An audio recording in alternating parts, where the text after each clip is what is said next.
Mayong gabi mga kauturan, welcome sa aton nga prayer meeting. First prayer meeting naton sa month of May, and we praise God for this time again that we could have, and it is my prayer that God will continually bless us and give us patience, more patience as we again we are under GCQ. But then again, bisan pa man sa amo ni nga sitwasyon, sa gihapon may eksperyensyahan natin ang medyo pagkabudlay, no?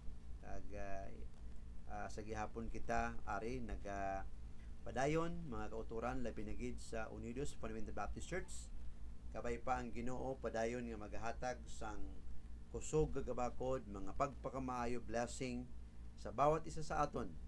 Kag kabay pa nga hindi naton uyangan ang oras, maghahatag kita tsimpo sa aton mga panimalay, although may mga tion nga bisan mismo sa balaya tama ka busy, tama kasako kung ano lang man ang ginapang obra naton, but kabay pa nga matagaan tagid tsimpo labi na gid ang aton mga kabataan, aton mga asawa, kag ang tanan nga dapat tagaan sang panahon mga biyan. So kabay pa mga kauturan naton diri gid sa Unidos Fundamental Baptist Church, kabay pa ang Ginoo magpakamayo sa aton tanan, no? Sa sini nga tion aton padayonon ang aton bilangagin talupangod sa nagligad nga Miyerkules, nahanungod bala sang prayer ni David.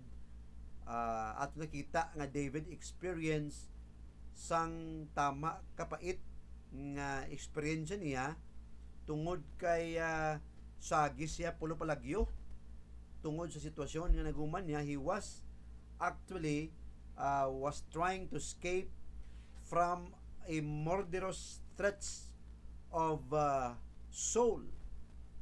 Aton makita mga abyan ang ina nga sitwasyon. Atong padayonon ina sugpunan ta na ina subong ang aton nga gintalapangod sa nagligad nga Miyerkules, but anti sina magapangamuyo kita anay, no? Magapangamuyo kita.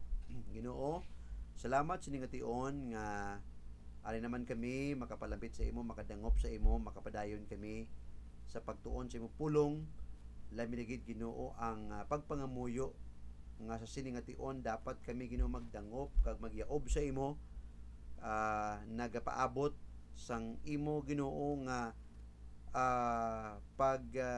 patuman or Ginoo sa pauntat sang ining amon nga gina-experience subong nga krisis nanungod sang COVID-19. Lord, we just pray that in your own sweet time this virus will eventually madula siya kag mauntat siya kag magbalik sa normal. Ginoo, salamat sa nga tion nga bilang imo mga kaanakan diri sa Unidos Fundamental Baptist Church, padayon kami nga nagatingob paagi Ginoo sining amon nga pagpamalandong sa pulong sa Ginoo, paagi sini Ginoo nga pamaagi social media namon kag sa amon Ginoo nga video kag Ginoo maga-bless at magapakamaayo Ginoo sa sining pagpamalandong sa imong pulong. Pangamayuha bisan pa man ang amon mga concerns, ang amon mga palangamoyoanan Ginoo sini nga tion, kag kabay pa nga sa gihapon ikaw gid magapakamaayo sang pungsod Pilipinas halin sa amon presidente down to the local officials. We're just praying, Lord, that may you continue to protect our frontliners and the rest of the people concerned, Ginoo. And we pray Ginoo nga ikaw gid magapakamaayo sini nga tion sa pagpamalandong sa imong pulong, tagay gahom ini, tagay kaalam imong alagad, kag ang tagsatagsa Ginoo nga nagapakig-upod sini kag nagalantaw sini Ginoo, kabay pa nga ikaw gid magapakamaayo kag magabukas sa amon tagipusoon Ginoo nga maintindihan namon tanan. Diyan pa man ang imong mga pulong nga mga magapangita sang lugar sa amon mga kasing-kasing Ginoo. O balaan nga espiritu panghikot ikaw sini nga tion. Ang tanan ginabalik namon sa imong pasalamat in Jesus name. Amen. Alright. So sini nga tion, sini nga gabi sa aton pagmamalandong sa sa pulong sa Ginoo mga biyan. Salamat kita, no, kay tungod kahit paano may mga gamit kita nga makabulig sa aton nga through hindi man siya online, kay pagkatapos ini gina-upload ini naton sa sa YouTube account naton diri sa Unidos, sa account naton nga YouTube pagi sa ayhan sa kay Mrs. man, no. Salamat sa Ma'am Cherry man nga siya man ang naga paninguha. Di kung isa ang amon mga technical, ang amon technical person niya, personnel yan nagaugtas siya, pero ti kabay pa nga hindi siya magugtas, ginbaklan ko naman siya gina sang tinapay, no. Kag sa sining nga gabi ilang gid nakakuha na kami sang ay ka third wave na nga ayuda halin sang aton na barangay kag sa Banwa sang Naba. Salamat gid sa mga opisyalis naton nga nagapatinguha nga kahit paano matbuligan man, no, ang mga pumuluyo sang Barangay Unidos Bao. Salamat gid, no. God bless ang mga Unidos barangay councils kag bisan pa man sa amon Banwa kag sa amon mayor sa Nabas, Mayor James Solanoy, ang pagpangamuyo sa iglesia mapaabot sa inyong mga pinalangga nga mga opisyalis namon. Alright, so diretso kita sa aton nga pagtuon sa pulong sa Dios, mga biyan. Now, sa nagligad gintunan lang naton ang a prayer from a cave. Kung sa diin makita naton si David, ginhambal tagay na that he was trying to escape from a murderous person nga si Saul, no? Kung aton lang taon si David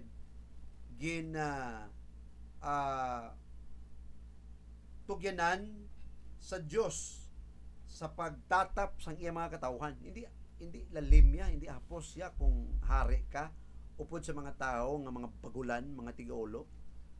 Like subong mo lang lang presidente, pero tiugtas, no, sa mga LGU, sa mga frontliners. Kung maglantaw ka sa Facebook, mga biyan, subong mo kada mo damo lang sa mga kaso. May ara to gay didto nga checkpoint na gid, ginhagan niya pati ruhay ang pulis, kundi ginunahan siya. Hindi ba? Abi nyo mga biyan, kakululba kung nakabasa ka mo subong sang 1918 nga Spanish flu, mga biyan. The greatest history ever na hanungod sa pandemic. Pirti to. Hamak mo kung imo lang taon sa Wikipedia bala or Wikipedia, ara dira ginbutang dito kung pila kabilog ang kaso. It lasted actually for almost 2 years, mga biyan. 1918 nag-start, and for 2 years, mga biyan, pila ang kaso kabulo ka mo? 500 million. Kay nga man nga naglambot sa amuna kataas ang numbers of infected cases sang Spanish flu. Kay nga man ang mga tao natak-an sila maghulat sang quarantine, hindi sila namian na quarantine sila. Ti karon kay gin-lift up karon ang lockdown. Ti ang mga tao naghinugyaw, nagkalalipay sila. Tungod kay for almost pila ka bulan nga lockdown, natak-an sila. Karon kay ginkuha ang lockdown, gin-open tanan-tanan. Second wave, mga abyan, abi mo. Tungod ang mga tao sinadya sila, nagdinaguso ang mga tao tungod sa kalipay, kay buksan ang lockdown nila. Kay karon didto nakita kabian ang paglapta, ang pag-spread, mga biyan. Ha? Naglambot, mga biyan, sa 500 million nga natalana nga cases or kaso sa sadto nga Spanish flu, mga biyan. Kag ang patay 50 million more or less.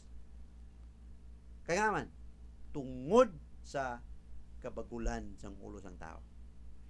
Abi nyo, mga biyan, kung maglantaw ka sa social media subong, sa Facebook, mga advertisement sa YouTube, ara dira gin-advertise tanan, stay at home please.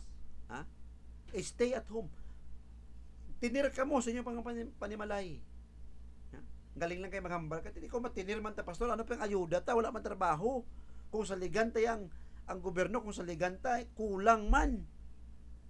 Ati, ang galing ang Ginoo ya, mangita man pamaagi. Ang iban gani, ikatanong-tano, may migo ko subong. Wala pa nag-lockdown, nag-preparar na siya sa mga sidling. Kaysa yaw na huna, advance mag-isip, yaw na huna niya, ma-lockdown ang Boracay, mapuli ko sa lugar sa akong asawa, mananom ko to. Kita mo subong ba, nakasamit pa kami. pitchay kag subong may ara naman siya halarabison kabay pa nga pagpakamayuhon na kay nga man tigagi ja ulo yang tao nga man nga tiga ulo ang tao by nature nga man kabalo ka mo no nga ang tao ya obstinate, ang tao stubborn kaya nga because sinful nature. Simple lang. Hindi mo na makontrol ya. Unless otherwise, kung ang tao nakakilala sa Diyos. Unless the heart is being changed by God. That's the time nga ang tao humok pasundon. Ha? Galing hindi man tanan eh. May ara ka na yung mga tumulo na gid nga gani. Matig apa man ulo pero hindi kayo agan-hagan. Why? Because by nature ang tao may sala. But anyway, dili ko yung lang taon si David grabing panaguay niya tungod nga man grabing hisa ni King Saul sa iya. That is why hala nga palagyo ni David hasta nakaabot siya sa isa ka kuweba. Ang ina nga kuweba, ang pangalan niya is Adullam. Ina nga lugar gali, kung imulang taon mga biyan sa Bible, ang place of Adullam, amo nang ginapalagyuhan sa mga tao nga may mga atraso sa gobyerno. May ara sing mga utang, wala nakabayad siyang buhis. Dito, kung imulang taon, balikan tabla nga itong ginbasa sa ligad. 1 Samuel chapter 22, David therefore departed thence and escaped to the cave Adullam. And when his brethren and all his father's house heard it, they went down thither to him. And everyone that was in distress, and everyone that was in debt, may mga utang, distress and everyone that was discontented, gathered themselves unto him, and he became a captain over them. And there were with him about 400 men. Amak mo na sa sila nga lugar, ang ina nga cave. Hindi lang man to si David nga ato dito nagpalagyo siya tungod sa ginalagasan ni King Saul. May mga opo siya dito, mga taong mga distress, mga taong may mga utang, discontented ba mga diskontento grabe. Nagatelipon dito kag si David ang ila captain, ang ila leader. Tanan nga ginhandle ni David, tanan to mga problemado. Kabudlay maghandle sang tao nga problemado kagi na kamo na. Grabe. Kung limot mo they became a captain over them. Now, siling ni David, siling niya ba, grabe mo na yung atong sitwasyon di subong. Biabi kung may ang 400 to nga ato dito po ni David, isa sa to may COVID, ubo sila tanan. Isa lang sa to may ara positive, ato dito sa to nga cave, siguro, ubo sila, magkalandraka sila siguro tanan sila PUI. But you know what mga biyan, aton makita dre nga ining experience ni David mga biyan gihambal nato sa ligad is a representation sa tanan kita nga naka-experience sina mga biyan. Adullam is a representative for many of us. It was a place nga kusadin tanan nga tao dito may mga problema, discouragement. It was a place nga kusadin makita naton nagkalain-lain nga mga tao may problema ato dito tilipon sila. Nga para sa ila ato nga duog refuge kag para sa ila safety sila dito. Wala kabalo kung pila sila kaadlaw ato dito Now, mga biyan, bawat isa sa aton may ara kita nga may mga cave of Adullam kita. May mga tion sa aton kabuhi nga as if ara ka nagapanlago tungod kay grabing problema. Ha? May mga sitwasyon sa aton kabuhi nga as if nga daw ara ka sa kuweba. Ha? A cave in times nga kung sa diin maka-experience ka sa ano gani financial problem, financial trouble, family trouble, ha? Physical trouble mga biyan. In other words, aton ini tanan may experiencean kag ining pulong sa Dios sa kabuhi ni David aton ini makarelate ini sa aton mga biyan. Ha? But kung imo lang taon abyan, kung imo lang taon di sa Salmo 142 was in relation ini sa experience ni David nga ato dito. Anong ginubari ni David? Ano ang iya yang ginpabutyag sa Dios sang tion nga ato siya dito. Now, David was a writer of Psalm, he was a poet, and he was relate sa iya experience dito sa nga cave diri sa Salmo 142, and he wrote it in a beautiful picture I mean sa iya experience. Psalms 142 verse 1 to 7 basahon ako diri. I cried unto the Lord with my voice unto the Lord did I make my supplication. I poured out my complaint before him, I showed before him my trouble. When my spirit was overwhelmed within me, then thou knewest my path. In the way wherein I walk have they privately laid a snare for me. I looked on my right hand and beheld, but there was no man that would know me. Refuge failed me, no man cared for my soul. I cried unto thee, O Lord, I said, thou art my refuge and my portion in the land of the living. Attend unto my cry, for I am brought very low. Deliver me from my persecutors, for they are stronger than I. Bring my soul out of prison, that I may praise thy name. The righteous shall compass me about, for thou shalt deal bountifully with me. Na mga kauturan, sa ligad, ginalopangod naton ang tatlo kabutang ginhimo ni David as a prayer while he was in the cave. One, David verbalized his situation before God. Ang number two, he visualized his situation before God. Kag ang ikatatlo, that David recognized something about God. That David realized that God knew him. God is watching over him, mga biyan. So ara dira makita nato. Now, kaapat nga makita naton diri when David was in the cave of Adullam, his prayer is this. Number 5. I cried unto thee, O Lord, I said, thou art my refuge and my portion in the land of the living. David realized the provision he has in God. Ha? May ara na-realize si David nga may ara ang provision ng Diyos, may ara ang Ginoo nagapahimuno man siya. I cried unto thee, O Lord, I said, thou art my refuge and my portion. Ha? Anong butsing ganun siya ni when David says, thou art my refuge and my what? And my portion. In other words, sige nga, Lord, kabulo ko nga naganuhuna ka sa ako. I know, Lord, that you are thinking about me. Thou art my refuge and my portion in the land of the living, mga biyan. Na kung aton makita, mga biyan, ang si David rin,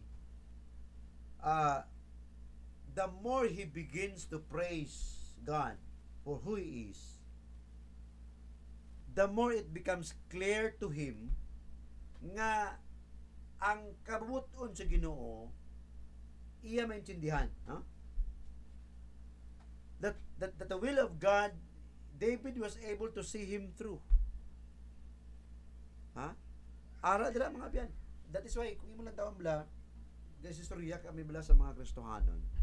Siling niya ano ayhan ang kabubuton sa Dios, pastor, no? Sa sini nga sitwasyon, ano ayhan ang kabubuton sa Ginoo, no? isiling ko, well, ang Ginoo yan nakaibalo sa tanan. Wala pa niyang COVID. Bala na sa Dios. All we have to do is what? To meditate His Word. Spend time of prayers sa iya. Asking Him, seeking His will. Ha? Niya lang discernment sa kaubuton sa Dios. You know, ang kaubuton sa Ginoo, mga abyan, ginhambal na sa iyang pulong. Kung mabalaan mo, gusto mo balaan ang kaubuton niya, sundon mo siya, paagi sa pag-istorya sa iya, paagi sa pagpangamuyo, kaya mabalaan mo ang iya will niya, ginhambal niya sa iya pulong. Hindi siya istorya. Makita mo, kung gusto mo mabalaan, mga abyan, kung gusto mo mabalaan ang kaubuton sa Dios, read His Word. Meditate His Word. Dira ipahayag, i-reveal sa Dios ang iyang kaubuton. How to do that? Read His Word. Communicate to Him through prayers, mga abyan. You know, si David, siling niya, Lord, ari ko sa siningang sitwasyon, in the cave, pero Thou knowest, Lord, my needs. You are the portion. You are my portion in the land of the living, mga abyan. Ha? So, kung imo lang taon diri daw ka nami bala nga si David na baluan niya, na-realize na ang Dios may provision sa iya. Ilang taon ba lang provision ni ginapakamayo sa Ginoo sa aton? Grabe, no? May isa ka tumuloo nga ginula niya iyang tagipusoon sa pagbulig sang mga utod niya sa Dios, mga abyan. Ha? God bless sa tagipusoon. Ha? Ano gani una? Bugas. Ikadua, karne baboy. Ikatatlo, itlog. Hirte. Ha? Buhay tagabalo sa ikaapat. Ha? Basing may ikaapat pa. Buhay tagabalo. Provision. Ha? When you are in a situation as in matiyang mo hindi ka nakabutwa tungod sa sitwasyon, God will use someone to provide something for you. Ha? Grabe. Karami lang, mga biyan. Now, kalima. Verse 7, David said, "Bring my soul out of prison, that I may praise thy name. The righteous shall compass me about, for thou shalt deal bountifully with me." David, after he was in a cave, realizing that God watching over him, David arrived at the place of victory. Ha? Nga man. David was no longer painting his verbal situation before God. Ha? Kung imo makita diri, mga biyan, instead, he asked God for what he needs. Sila ni David, "Lord, bring my soul out of prison, that I may praise thy name." Ha? From prison to praise. Here comes David, out of his situation, as if he was in prison, but he arrived into something that he praised God. Mga biyan, kanami gali, kung aton gali ma-realize ang tanan gali nga aton aguman subong,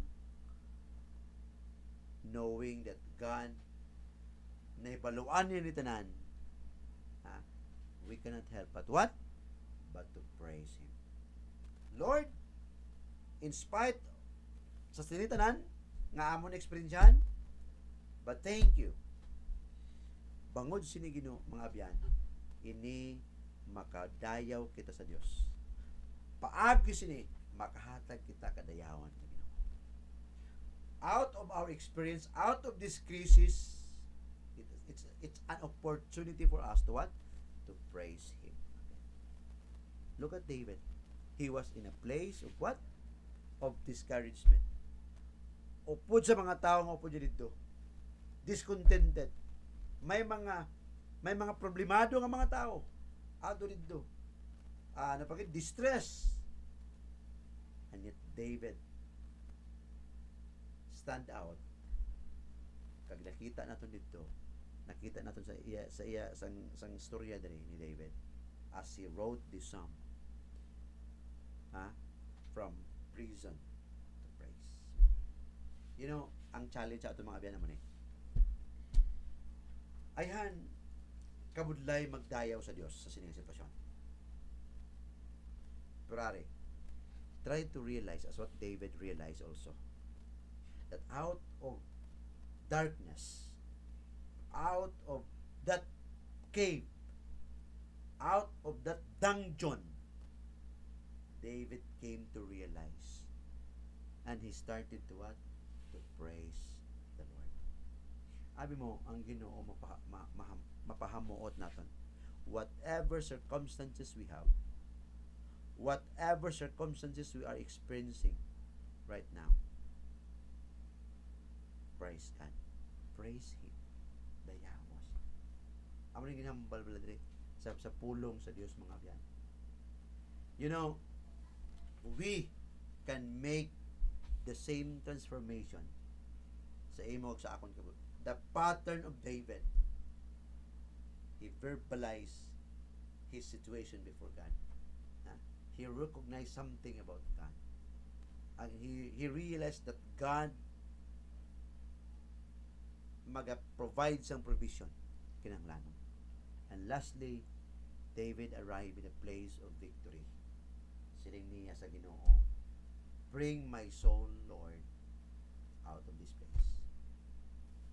And siling David, I will praise your name. Mga biyan, dayawa ang Diyos. Dayawa siya. Hindi lang niya ang kung kis atuod may mga pagpakamayo amo pa ng pagdayaw to sa Ginoo, no? Gay na kani sining ko kani sa dito sa baryo ba sining ko salamat gid, hallelujah. Salamat gid sa mga officials naton diri, barangay officials nga mahugod gid nga nagahimuno, nagatinguha nga himuon-an ang mga kinahanglanon sa mga tao. Dalayawon ng Dios. Mga biyan, dayawang Ginoo. Kung ano man nga sitwasyon nga may ara ka, praise His name. Kaya nga man, ginhambal ni James chapter 1, ara dira, imulang taon. Mga biyan, kabiga nga may kalipay, initanan nga mga pagsulay, nga imo kag ako na yan. Kay bangod sini, ini magaproducer sang ano? Sang pagpasensya. Kaya nga man, inagali bilang tumuluo, testing lang ina sa imo kag sang akong pagtuo. Testing. Siling ni James, siling niya, pangayo wisdom sa Dios, pangayo kaalam sa Ginoo. Mga biyan, mga tumuluo, mga Kristohanon, pangayo kaalam sa Dios kung ano ang imo obrahon while we are in what? In general community quarantine. Migo kuya, believe kuya, kadahapon, hindi ba kadahapon, may amat kakadto ko ito, gaka-relieve kuya sa iya tanom. May mga milon siya, may mga kalabasa siya, may mga okra siya. Kaalam sa Diyos. Ako ya, subong akong kalingawan, hindi ka ma-stress, luwas sa mga kabataan na naghatag sa mo stress, pero stress na yan, kalipay. Nag-obra-obra ko sa palibot, kung ano-ano lang ginapang-uti ko da. Naman, Lord, ikay ko yan tawag ni, sang alternative nga madula bala ang ining pagdumdum sa sininga krisis. Mga biyan, abi mo, mas may budlay pa nga ato may experiensyahan. Hindi lang niya nga COVID. May mas mabudlay pa sa COVID, mga biyan. Preparado ka na sa pag-atubang sina? Kung matubang na kita sa final na paghukom sa Diyos. Kung ikaw kung ako wala nakakilala sa Diyos, bilang imo Diyos, imo manluluwas, matubang ka sa pinakabudlay, wala pa sa history sa kalibutan nga maguman sa tao. Kung wala mo pa, maplastar ang iyong pagtuo sa Diyos. Subong buhi ka pa, batuna siya ng imo Diyos kang manluluwas, mga biyan, para hindi ka na madala sa sining hukom ginatawag na tribulation. Sobra pa na sa COVID, mga biyan. Preparahin. Paano magpreparar? Ilalahang Diyos. Bato na siya sa imating pusoon. Hambalon mo Ginoo, makasasala ko. Kinanglanon ko ikaw. Ganit Ginoo, kinakilala ko nga ikaw nag-antos tungod sa akong mga sala. Kinlangsang sa cross, napatay ka kinlubong, kag pag-abot sa 3 kadlaw, nabanhaw siya para sa atong kadaugan. Mga biyan, kung ibutang ang mga mapagsalig sa Ginoo, batunon mo siya sa imong ipusoon bilang imong manluluwas. Nag-promise ang Ginoo, dalaon niya ka sa iya himaya.